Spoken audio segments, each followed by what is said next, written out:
finnes det jinnat i byer også? بیٹیاں چپ کرا بیٹا آپ لوگ خاموش ہو جی Neste spørsmål er, finnes det jinnat i byer også, eller bare i mørke skog og stille områder, sånn som på fjellet?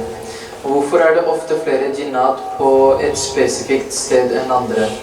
اور tilleggsspørsmål ہے اس کے ساتھ, اور جن کا سایہ کیوں پڑتا ہے کچھ لوگوں پر؟ جن جو ہیں یہ انسانوں کی طرح اللہ تعالیٰ کی مخلوق ہے. جن انسانوں کی طرح اللہ تعالیٰ کی مخلوق ہے, اور جنات جو ہیں وہ دور کیوں رہتے ہیں یا خاص جگہوں پہ کیوں رہتے ہیں؟ یہ تو ایسے ہی ہے جیسے انسانوں کو کہہ دیا جائے 5 لاکھ بندہ یا 5 لاکھ پلس بندہ اسلو میں رہتا ہے, ان سے پوچھا جائے بھائی تسی اسلو کیوں رہتے ہیں جی؟ جو ستوانگر ان کو پوچھا جائے بھائی آپ ستوانگر کیوں رہتے ہیں؟ جنات آبادیوں سے دور کیوں رہتے ہیں؟ اس کی ایک وجہ ہو سکتی ہے کہ روایت جو ہے وہ کتب احادیث میں روایات میں موجود ہے کہ انسان سے پہلے زمین پر خالی جنات آباد تھے. انسان سے پہلے خالی جنات آباد تھے, تو جنات نے سرکشی کی, اللہ تبارک و تعالیٰ کی بغاوت کی, اطاعت نہیں کی, فرما برداری نہیں کی. تو اللہ تبارک و تعالیٰ نے ان سے جہاد کے لیے ملائکہ کو آسمانوں سے نازل فرمایا. اور شارحین نے یہاں تک لکھا ہے کہ یہ حضرت آدم علیہ السلام کے نزول سے تقریباً 2000 سال پہلے کی بات ہے. اللہ تعالیٰ نے ملائکہ کو نازل فرمایا, انہوں نے جنات سے جہاد کیا اور انہوں نے جہاد کر کے ساری روئے زمین کو ان سے خالی کروایا, اور خالی کروا کے سمندروں اور جزیروں کی طرف انہیں دھکیل دیا. سمندروں اور جزیروں کی طرف انہیں دھکیل دیا. تو یہ ایک ممکنہ ریزن ہو سکتی ہے جس کی وجہ سے وہ آبادیوں سے دور جو ہے اور جنگلات میں اور سمندروں میں اور ویرانوں میں جو وہ رہتے ہیں, چونکہ وہ دھکیلے گئے ہیں یہاں سے, ان کو دتے کیا گیا ہے, اگر دھکیلنے کی نہیں سمجھے ان کو اللہ کریم نے دتے فرما کے جو ہے وہ ان آبادیوں کے اندر جو ہے وہ آبادیوں سے دور اور سمندروں کے اوپر, حتیٰ کہ ایک حدیث پاک میں حضور علیہ السلام نے ارشاد فرمایا کہ ابلیس جو ہے, ابلیس یہ ہر روز اپنا تخت جو ہے یہ سمندر پر بچھاتا ہے. کہاں دربار لگاتا ہے؟ سمندر اور پانی پر یہ اپنا دربار لگاتا ہے. سو ان کو جزیروں کی طرف اور پانیوں کی طرف اور جنگلات کی طرف ان کو جو ہے وہ دھکیلا گیا ہے, اور شاید اس لیے دھکیلا گیا ہو کہ آپ لوگ اطمینان سے رہ سکیں, تاکہ آپ کے معاملات میں خلل نہ آئے. سو دوسرا کیا تھا؟ ہاں سایہ, کہ بعض لوگوں کے اوپر جو وہ سایہ جو ہے وہ جنات کا جو ہے وہ پڑ جاتا ہے, تو اس کی حقیقت کیا ہے؟ جنات کے سائے کی حقیقت جو ہے وہ صرف اور صرف یاد رکھیے, اس کے سائے کی اصل حقیقت صرف انسان کے اندر جو ہے وہ وساوس کو پیدا کرنا ہے. وہ کس چیز کو پیدا کرنا ہے؟ وسوسے کو پیدا کرنا ہے. جو میکسیمم اختیار دیا گیا ہے شیاطین کو, جنات کو, کسی بھی انسان کے اوپر, وہ میکسیمم اختیار صرف یہ ہے کہ وہ انسانوں کے اندر غلط اور جھوٹے وسوسے جو ہیں وہ پیدا کر سکتے ہیں. یہ بڑی خاص چیز ہے. ویسے جنات کی کوئی تقریباً 12-13 قسمیں ہیں. کتنی قسمیں ہیں؟ 12-13 قسمیں ہیں تقریباً. ان میں سے بعض یہ قسمیں ایسی بھی ہیں جو اپنی شکلیں بدلنے پر بھی قادر ہوتے ہیں, اپنی شکلیں تبدیل کرنے پر بھی قدرت رکھتے ہوتے ہیں. اور جنات میں بھی مسلمانوں کی طرح مومن جن بھی ہوتے ہیں اور کفار جن بھی ہوتے ہیں. اور بعض قسمیں ایسی بھی ہیں جو شادیاں بھی کرتے ہیں, اور بعض اقسام ایسی ہیں جو شادیاں نہیں بھی کرتے ہیں. بعض کے قد بہت بڑے ہوتے ہیں, بعض کے انسان سے آدھے قد بھی ہوتے ہیں. حضور علیہ السلام کی بارگاہ اقدس میں ایک دفعہ جنات کا ایک گروہ حاضر ہوا. وہ مومن ہوئے, کلمہ پڑھا. تو حضور علیہ السلام کی بارگاہ میں انہوں نے عرض کیا, حضور ہمیں کھانے کے لیے بھی کچھ عطا فرمائیے. کیا فرمایا؟ حضور تو ساری کائنات کے نبی ہیں. تو جنات کہتے ہیں حضور ہمیں کھانے کے لیے کچھ عطا فرمائیے. تو حضور علیہ السلام نے ارشاد فرمایا, ہر حلال جانور, کیا فرمایا؟ ہر حلال جانور کی جو ہڈی ہے اس میں تمہارے لیے رزق رکھ دیا گیا ہے. ہر حلال جانور کی, بلکہ حضور نے ساتھ ان جنات کو یہ فرمایا فرمایا جب بھی کہیں حلال جانور کی ہڈی تمہیں ملے گی تم ہڈی کو ہاتھ میں پکڑنا، اللہ کریم اس کے اوپر گوشت کو پیدا فرما دے. سو ان کی خوراک کا بھی حضور نے اہتمام فرمایا اور مسلمانوں کو منع فرمایا کہ صحابہ کرام کو کہ ہڈی سے استنجا نہ کریں. فرمایا یہ تمہارے مومن جنات بھائیوں کی خوراک مقرر کر دیں گے. سو جنات جو ہیں یہ ڈیفرنٹ ٹائپس کے ہیں. چھوٹے جنس کے اگر اچھا جنات جانوروں کی شکل میں بھی ہوتے ہیں، جانوروں کی شکل میں بھی جنات ہوتے ہیں اور اپنے آپ کو جانوروں کی شکل میں رکھتے ہیں، اور خاص طور پر سانپ یا بچھو کی شکل میں بھی جنات ہوتے ہیں. صحیح مسلم شریف کے اندر یہ حدیث پاک بھی موجود ہے. حضور علیہ السلام نے اپنے صحابہ کو ارشاد فرمایا مدینہ منورہ کے جتنے جنات تھے وہ مجھ پر ایمان لے آئے. جتنے جنات ہیں وہ مجھ پر ایمان لے آئے ہیں. تو حضور نے ارشاد فرمایا کہ اگر تم اپنے گھر میں سانپ دیکھو، کیا دیکھو؟ سانپ. مدینہ منورہ کے لوگوں کو فرمایا اگر اپنے گھر میں سانپ دیکھو تو اس کو 3 دفعہ یہ کہو کہ تم یہاں سے چلے جاؤ. کیا کہ اسے 3 دفعہ یہ کہو. ایک حدیث پاک میں 3 دن یہ کہو کہ تم یہاں سے چلے جاؤ. فرمایا اس کے بعد بھی اگر نہ جائے تو اس کو مار دو، پھر وہ جن نہیں ہے، پھر وہ سانپ ہی ہے. یعنی اس سے وہ شکلیں بعد جو ہے وہ جانوروں کی شکل میں رہتے ہوتے جن ہیں. اچھا چھوٹی قسم کے جنات سے لے کر بڑی قسم کے جنات تک سب سے بڑا جن ہے نا جو وہ شیطان ہے، ابلیس، جس نے آدم علیہ السلام کو سجدہ نہیں تھا. یا کان من الجن، اللہ تبارک و تعالیٰ نے قرآن مجید میں فرمایا اس سے بڑی طاقت والا کوئی جن نہیں. اس سے بڑی طاقت، آج تو حافظ صاحب بھی تھک گیا، اس سے بڑی طاقت والا کوئی جن موجود نہیں. اب قرآن مجید میں سورہ ابراہیم کے اندر ایک آیت پاک ہے، اس کی میں وضاحت کر کے تو بات کو ختم کر دیتا ہوں. اللہ تبارک و تعالیٰ وحدہ لا شریک ارشاد فرماتے ہیں کہ جب قیامت والے دن دوزخی جو ہیں وہ لوگ، شیطان بھی موجود ہوگا، دوزخی بھی موجود ہوں گے، تو وہ دوزخی جو ہیں وہ شیطان کو بلیم کریں گے اور اس کو کہیں گے کہ پنجابی کہہ لو بھائی تو سانو مروا کے رکھ دیتا ہے بھئی آپ تو دوزخی جانا ہی جانا سی، نہ ساڈا بھی انتظام تو کر لیا. جب اللہ کریم وحدہ لا شریک ارشاد فرماتے ہیں، اور یہ قرآن مجید کے آیت سے بڑی کوئی چیز نہیں کائنات کے اندر. اللہ نے فرماتے جب وہ شیطان کو یوں کہیں گے، شیطان آگے انہیں سوالے کرے گا اور ابلیس آگے انہیں جواب دے گا اور وہ یہ کہے گا کہ نہیں ایسا نہیں ہوا، ایسا ہوا نہیں ہے، میں نے صرف تمہیں برائی کی دعوت دی تھی، میں نے صرف تمہیں برائی کی دعوت دی تھی، مگر اس دعوت کو قبول تم نے خود کیا. میں نے دعوت دی تھی، قبول تم نے خود کیا. شیطان یہ کہے گا میں نے تم سے عمل کوئی نہیں کروایا، شراب میں نے نہیں تمہیں پلائی. اب آسان لفظوں میں سمجھ لیجیے اس آیت پاک کی تفسیر. زنا بدکاری میں نے نہیں تم سے کروائی، جھوٹ میں نے نہیں تم سے بلوایا، ڈاکہ چوری یہ میں نے نہیں تم سے کروائی. ہاں مجھے اللہ نے قدرت دی تھی، میں نے خیال تمہارے اندر وسوسہ اندازی میں نے کی تھی، مگر عمل تم نے کیا. وسوسہ اندازی میں نے کی تھی مگر عمل تم نے کیا. سو یہ جو جنات کا سایہ جو اس بات کو یاد رکھ لیجیے. اب یہ جو طریقہ کار چلا ہوا ہے نا، یہ فلاں دے اندر ایک جن جڑا وہ حاضر ہو گیا. اب وہ جن کہے گا تو وہ سنے گا. یہ چیزیں قرآن حدیث سے مطابقت نہیں رکھتی. کسی انسان کے اوپر جنات کی طرح تصرف نہیں دیا گیا کہ اس کے اندر داخل ہو کہ اس سے بات کروا سکے، ورنہ تو سارا نظام کائنات اور نظام آخرت جو ہے یہ ختم ہو کے رہ جائے گا. کسی جن کو یہ طاقت نہیں ہے کہ وہ انسان کے اندر داخل ہو کہ اس سے کوئی غلط عمل کروا.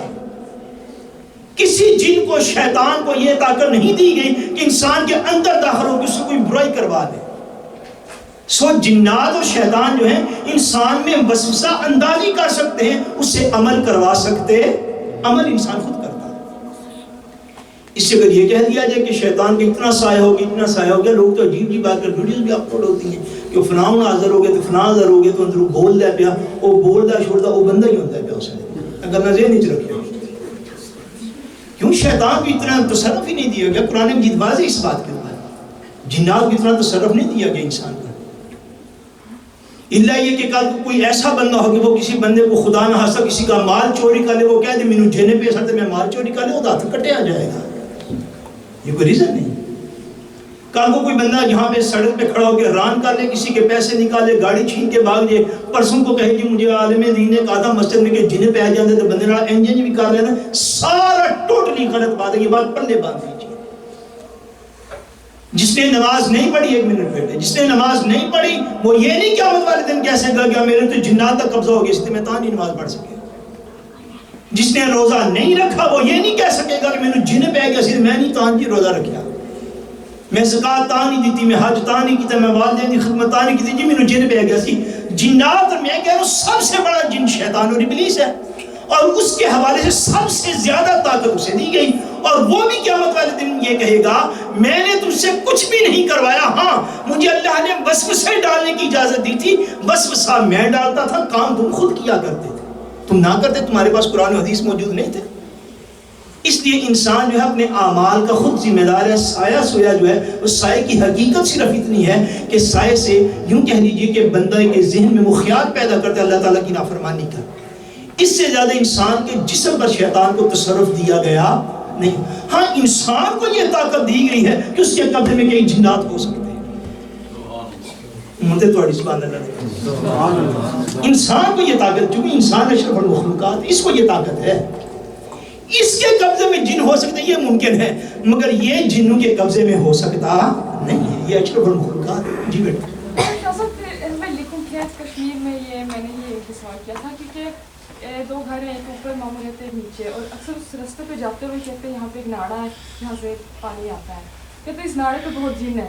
تو اکثر ہم اوپر نیچے جاتے ہیں مغرب کے بعد کہتے ہیں, کہتے ہیں کہ نہیں جائیں گے کیونکہ سایہ ہو جائے گا. ایڈ ہے اسی رات مجھے ایک ہے میرے بیٹے سائے کی حقیقت آپ کو جب وہ بتا دی, مغرب کے بعد ویسے بھی گھر سے نہیں نکلنا چاہیے. آپ نے پڑھا قل اعوذ برب الفلق من شر ما خلق ومن شر غاسق اذا وقب. اندھیرا کے چھا جانے سے اللہ تبارک و تعالیٰ نے کہا اس سے پناہ مانگو اندھیرے کے چھانے کے وقت سے. تو عام طور پر جو ہماری دین کی تعلیم ہے وہ تو کوئی جن پڑے یا نہ پڑے, سایہ ہو یا نہ ہو, اگر بندے کو کوئی کام نہیں ہے تو مغرب کے بعد اس کو گھر سے باہر, سو سمپل. جب قرآن مجید کی تعلیمات موجود ہیں, حضور کا فرمان موجود ہے, فرمایا مغرب کے بعد اپنی اولادوں کو گھر سے باہر نہ نکالنا. سو سایہ پڑنے کی حقیقت جب وہ میں نے عرض کر دی کہ اگر کسی کو کاٹ دے تو حقیقت کیا ہے کہ شیطان اور جن جو ہے انسان کے ذہن میں خیالات اور وساوس پیدا کر سکتا ہے. باقی بیٹا سیکھ دو میرے ہیں, تو ہم نے کسی کو دیکھا کسی کے ہاتھ الٹے ہو گئے, کسی کے پاؤں الٹے ہو گئے, کسی کی ٹانگیں اوپر اور سر نیچے ہو گئے, یہ ساری سیکھ دو میرے. اس کا جنات کے ساتھ کوئی تعلق نہیں, اس سے کہ جن کو انسان کے اوپر قبضہ نہیں دیا گیا. جی تو پھر کچھ لوگ ایسے ہوتے ہیں جن میں جن کہتے ہیں چلا گیا اور اس کو آواز کا جن کرتے ہیں. یہ میں اس کر رہا ہوں, وہ سیکھ دو میرے, وہ بیماریاں ہیں. جن کسی کے اندر داخلی, میں آپ کو اس کے داخلے کا اتنا ہی مفہوم ہے کہ جنات اور شیاطین انسان کے اندر خیالات پیدا کرتے ہیں, وسوسے پیدا کرتے ہیں جس سے بندہ اللہ کی راہ سے ہٹ جاتا ہے. اب وہ جو میں عرض کروں نا کہ وہ جو آپ دیکھتے ہیں کہ اس کو مطلب ہاتھ الٹے ہو گئے, پاؤں الٹے ہو گئے, وہ آل فول بکنے لگ گیا, وہ سارے کچھ سیکھ دو میرے. اگر خدا نہ خاصہ اللہ صاحب کو صحت و سلامتی عطا فرمائے, اگر سیکھ دو نہیں ہے پھر ڈرامے بازی. تو آپ نے وہ سنا ہے پنجابی کے ایک شعر ہے کہ چار کتاب آسمانوں لتھیاں تے پنجواں لتھیا ڈنڈا.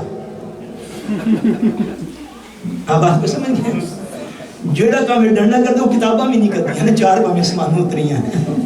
کوئی چیزیں بیٹے ایسی کچھ لوگ جب آپ کے اوپر چیزیں کو طے اتاری کر دیتے ہیں, یہ بڑی عجیب دنیا ہے. اور کچھ پشمن اس سے ریلیٹڈ ہے.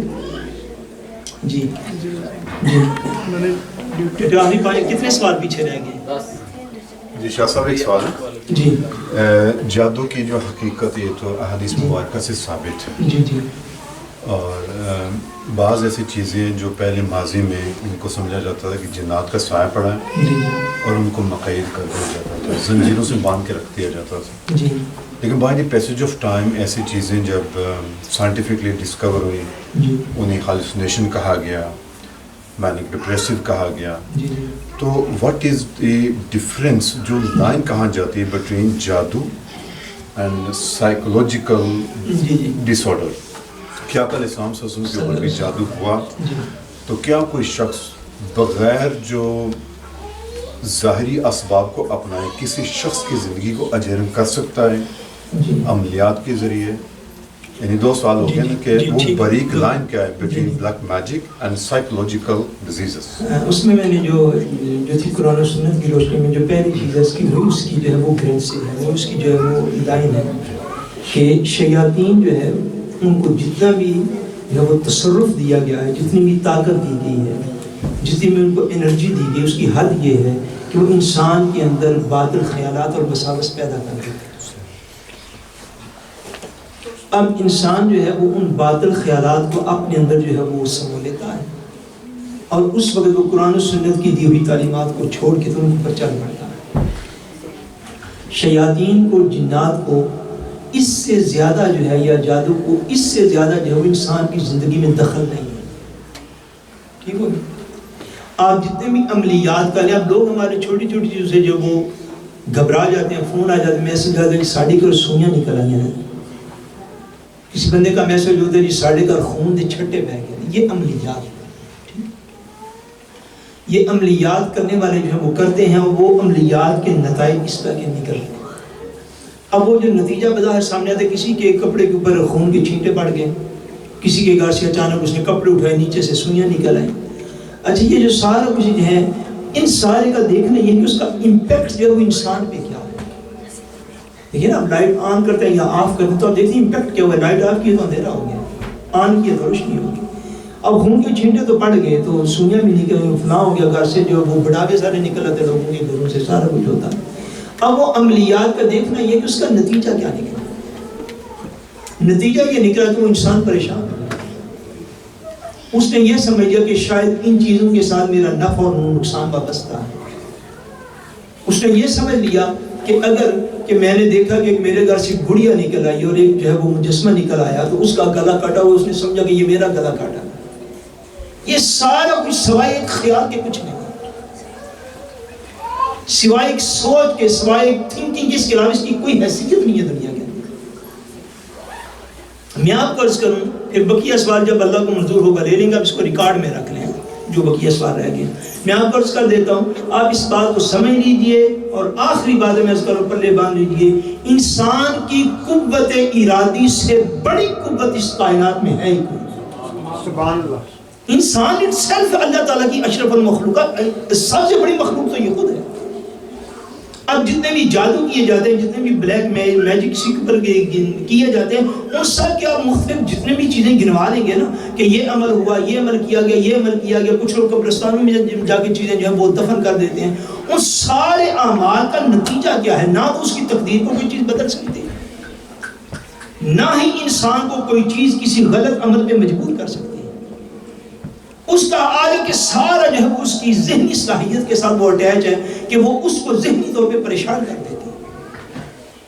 اب اس کی ذہنی پریشانی سے نکلنے کا ایک ہی طریقہ ہے کہ انسان اپنے آپ کو سمجھے کہ مجھے اللہ تبارک و تعالیٰ نے کیا طاقت عطا کرنا ہے، اور وہ طاقت قوت ارادی ہے۔ وہ طاقت کیا ہے؟ قوت بندہ ارادہ کا، اور یاد رکھیے بندے کا ارادہ ہی ہے جو آج اس کو چاند سے لے کے اٹھا کے مریخ پہ لے کے جا رہے ہیں۔ یہ بندے کا ارادہ ہے، یہ بندے کا ارادہ ہے جس نے اس کو سائیکل سے اٹھا کے جہازوں پر بٹھا دیا ہوا ہے۔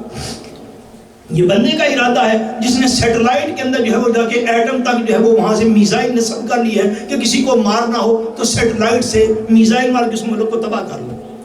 یہ بندے کا ارادہ ہے کہ جو جہاز میں ایٹم لوڈ کر کے جا کے جاپان اور ناگاساکی اور ہیروشیما کو تباہ و برباد کر دیتا ہے۔ بندے کے ارادے کو اگر آپ نے حقیر سمجھا، اور یہ جو سارے بندے ہیں وہ آپ کی اور میری ہی طرح کے وہ بھی بندے ہیں، بندے کا ارادہ اگر اس کو زمین سے اٹھا کے آسمان پہ پہنچا سکتا ہے تو میں یہ سمجھتا ہوں اگر بندے کو پتہ چل جائے سارے رشتہ دار میرے، آج اگر رشتہ دار میں چارے قابو آنا ہوتا ہے، سارے رشتہ دار میرے خلاف بلیک میجک کے لیے جمع ہو گئے، میں آپ کو کہتا ہوں آپ اپنی قوت ارادی کو مضبوط کر لیں کہ میں نے نہ اللہ کی بارگاہ کا سجدہ چھوڑنا ہے، نہ میں نے حضور پر درود و سلام چھوڑنا ہے، نہ میں نے رمضان کا روزہ چھوڑنا ہے، میں اپنے رب کی اطاعت کروں گا چاہے ساری دنیا بھی میرے خلاف کھڑی ہو جائے، تو کوئی جادو جو ہے اس بندے کے جسم کے اوپر تصرف اور قابو نہیں پا سکتا۔